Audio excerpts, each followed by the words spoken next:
Noriu Jūs pakviesti į naują mūsų seminarą, kuris vyks lapkričio mėnesį. Seminaro tema bus liemenį stabilizuojantys raumenys ir jų treniravimas. Tema iš tikrųjų nėra lengva, nėra paprasta ir sudėtinga galbūt kaip sistema, o visą laiką yra treniruoti sistemą sudėtingiau.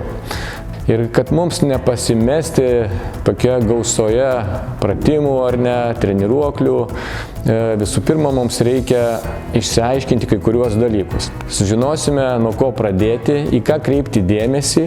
Todėl, kaip ir visuomet mano seminaruose, mes apžvelgsime tas detalės, įsigilinsime į teoriją šiek tiek ir viską išbandysime praktinėje dalyje ir pajausime visą tą esmę, grinai darydami pratimus ir pamatysite patys, kad tai nėra taip bauginančiai atrodantys pratimai ar ne ir kad galima viską padaryti labai efektyviai.